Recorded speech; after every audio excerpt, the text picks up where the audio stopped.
대한민국에는 항상 미사일을 발사해 위협을 가하는 북한이 존재하고 양옆으로 호시탐탐 대한민국을 노리는 중국과 일본의 사이에 끼어 항상 대한민국은 긴장 속에서 살아가고 있는데요. 그래서 대한민국의 자주국방은 그 무엇보다도 중요하다고 생각합니다. 최근 국방과학연구소가 서해 안흥시험장에서 미사일 시험 발사를 위한 운항 통제를 실시하는 공고를 내보내 그동안 개발 중인 엘셈용 미사일에 대한 시험 발사가 추측되었던 가운데 최근에 엘셈의 시험 발사가 진행되었습니다. 서해 시험장에서 대한민국의 자랑스러운 엘셈의 핵심인 탄도미사일 요격도 성공하면 서엘셈의 초도 시험 발사에 성공한 것으로 알려졌습니다. 이번 엘셈의 발사 시험은 11월 16일부터 18일까지 진행된 것으로 서해 경렬 비열도에서 탄도미사일이 시험 발사된 것으로 알려져 있으며 안흥 시험장에서 엘셈이 발사되어 경렬 비열도와 석도 사이에서 관측선이 엘셈 요격미사일의 직격을 관측한 것으로 알려져 있습니다. 시험 장소의 사거리는 110km 정도로 KTSS 탄도미사일을 개량한 시험 발사체 시험탄으로 서해에서 발사되었으며 고도 50km 이상에서 직격하는 데 성공했으며 중고도 이상의 요격 성능을 처음으로 실전 증명한 것이 가장 큰 수확이라고 할 수 있습니다. 천궁미사일은 대공 방어 체계로 고도 40km 이하의 범위에서 낙하하는 탄도미사일을 레이더로 포착한 뒤 방어 요격할 수 있도록 구성되었습니다.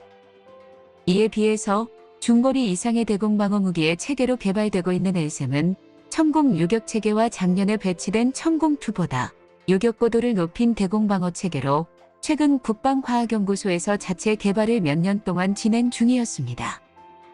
요격 고도가 기존의 천궁 미사일보다 무려 2배에서 3배 이상 높은 40km에서 70km까지 요격이 가능하도록 설계가 되어 그동안 북한의 탄도미사일 도발과 중국이 한반도에 겨냥한 수백 건의 탄도미사일을 요격할 수 있는 핵심 방어 체계로 개발 성공에 역량을 집중했던 무기 체계입니다. 이번에 실제 탄도미사일 요격 시험에 전격 성공하면서 올 상반기에 엘셈 미사일에 대한 비행시험에 성공한 지 무려 9개월 만에 실탄 요격까지 전격 성공하면서 개발 속도가 눈에 드러나도록 빨라지게 되었습니다. 탄도미사일을 공중에서 요격해 피해를 줄이는 대공방어 무기체계의 개발은 유도탄에 대한 비행시험과 실제 표적을 요격해 성능을 입증할 수 있는 시험으로 구분이 되어 추진되고 있습니다. 올해 초에는 엘셈 유도탄 비행시험을 통해 요격탄 발사 후 정해진 궤도를 정상적으로 비행하는지에 대한 검사를 진행했으며 일반적으로 바다 쪽으로 발사해 해수면으로 낙하하는 방식으로 이뤄집니다. 엘셈은 올해 초에 이러한 요격탄 비행시험을 끝내고 실전과 똑같은 2단계 실탄 요격 시험까지 최근에 전격 성공해 실전 성능을 입증한 것이 큰 의미라고 할 수 있습니다. 미국이 대한민국에 사드 미사일을 갖다 놓자 중국이 크게 반발한 것도 이러한 고성능의 요격체계로 자신들의 탄도미사일 공격이 완전히 무력화되기 때문이며 그 후 대한민국에 경제적으로 보복을 하는 등 강대국인 미국에 큰소리 못하면서 한국에 보복을 하였습니다. 이 때문에 우리 군은 자체적인 기술을 활용해 한국형 사드라고 불리는 엘셈 미사일 요격체계를 개발하기 시작했으며 중고도 요격체계로 시작해 사드까지 개발되었던 고고도 요격체계까지 개발하는 것으로 최종 개발 로드맵을 설정하고 있습니다. 특히나 이번 시험 발사 성공은 11월 중순에 성공한 것으로 알려졌으며 추후 2026년 실전 배치를 목표로 하고 있습니다. 미국이 개발한 사드의 미사일에 중국과 러시아가 극도로 흥분하고 있는 이유는 중거리 이상의 탄도미사일에 대한 무시무시한 요격 성능을 갖추고 있기 때문입니다.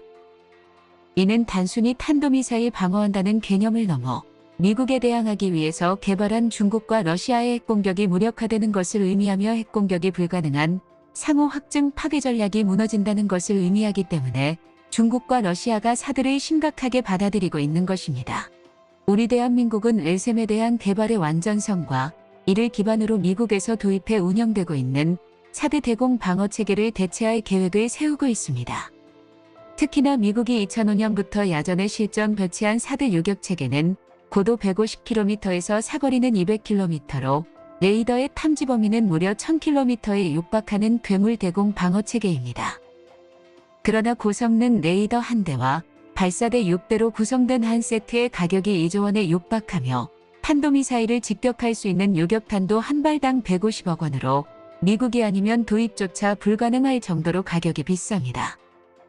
국방과학연구소는 이번 시험 발사에 성공하면서 정부에서 추진하고 있는 삼축 방어체계가 빠르게 구축될 것으로 보이며 대공 방어체계의 LSAM을 기반의 요격고도를 더욱 높인 LSAM-2를 추가로 개발할 계획입니다.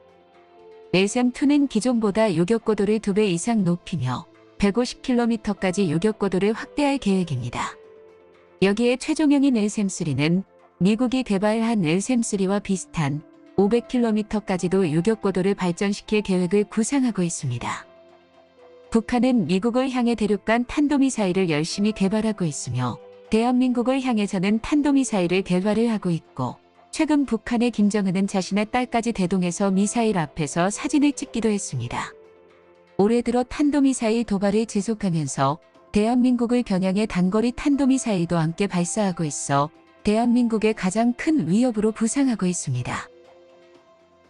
이런 위협이 국민들에게 심리적인 압박이 생겨 올 10월에 미국과 한국이 합동 군사합동을 하는 등 비상체계를 하였고 대한민국 정부에서도 북한의 미사일 요격 체계를 핵심으로 반격할 수 있는 전술을 구축하고 있으며 이 때문에 가장 중요한 요격 체계 개발에 역량을 집중하기로 결정했습니다. 새롭게 들어선 윤석열 정부는 이러한 계획의 일환으로 LSAM과 한국형 아이언돔 방어체계를 본격적으로 구축할 계획을 확정했으며 최근에는 한국형 아이언돔의 사업비를 배정해 내년엔 더욱 개발의 속도를 가하도록 하였습니다. 이러한 상황에서 중거리 이상의 탄도미사일까지 요격할 수 있는 LSAM이 실전태세에 전격 성공하면서 북한에 대한 군사 경력에서 앞설 수 있으며 대한민국이 반격하는 탄도미사일에 대한 방어체계 개발의 필요성을 강조하면서 도발에 적극적으로 대응할 수 있도록 합니다. 특히나 우리 군이 이번에 개발 성공한 LSAM 요격체계는 전 세계적으로 이러한 대공 방어체계를 개발되는 국가는 극소수로 군사기술력의 핵심인 미국을 제외하면 러시아나 이스라엘이 끝입니다. 즉, 대한민국이 전 세계 네 번째이며 최근 러시아가 우크라이나와의 전쟁에서 실전 배치된 대공방어 미사일이 제대로 작동을 하지 않으면서 사실상 러시아의 대공방어 체계는 무용지물이란 말이 나올 정도입니다. 게다가 중국 역시 러시아에서 S-400 대공방어 미사일을 수입해 베이징이나 기타 대도시를 방어체계로 사용 중이므로 실제 성능이 매우 떨어지는 수준이라고 생각하면 됩니다. 특히 이러한 고고도 요격체계는 기존의 적어도 대공방어 미사일과는 완전히 다른 다기능 레이더가 필요하며 레이더 역시 초대형으로 완전히 새로운 트레일러 방식으로 개발되고 있습니다. 여기에 더해 대형 전원 공급 장치와 교전 통제소가 필요하며 요격탄 또한 가장 큰 대형 미사일로 개발되어야만 합니다. 또한 요격 범위를 확대한 사드 체계에서는 20톤의 기동 장비에 6번을 적용하는 방식으로 이동 시 무게에 대비하고 있을 정도로 대형 요격탄으로 개발되고 있습니다. 우리 군은 이번에 LSAM 실전 발사에 성공하면서 사드보다 반값시상 저렴하지만 성능에서는 대등한 LSAM-2 개발에 탄력이 붙을 것으로 보이며 빠르게 개발이 추진될 것으로 보입니다. 특히나 LSAM 요격탄에서 1단의 로켓을 키워 장착하면 수백 킬로미터까지 상승할 수 있기 때문에 이번 요격 성공이 무엇보다 큰 의미를 가질 수 있습니다. 시험탄에 사용되는 KTS-SM이 해외 시장을 공략하기 위해 개량된 탄도미사일 시험체이며 낮은 정정 고도를 비행하며 종말 단계에서도 회피기동이 가능한 것으로 알려져 있어 북한에서 지금까지 개발한 신형 탄도미사일보다 비행 성능이 더 강력해 이번에 요격한 것은 대단한 시험 성과를 볼 수 있습니다. 이번에 개발이 처음으로 진행된 탄도미사일에 대한 요격에 단번에 성공하면서 LSAM 체계가 2024년부터 본격 배치가 되면 대한민국의 요격 기술이 세계 최고 수준임을 또 한 번 입증하고 있습니다. 정보가 도움되셨다면 구독과 좋아요 부탁드립니다. 이상 시스코크입니다.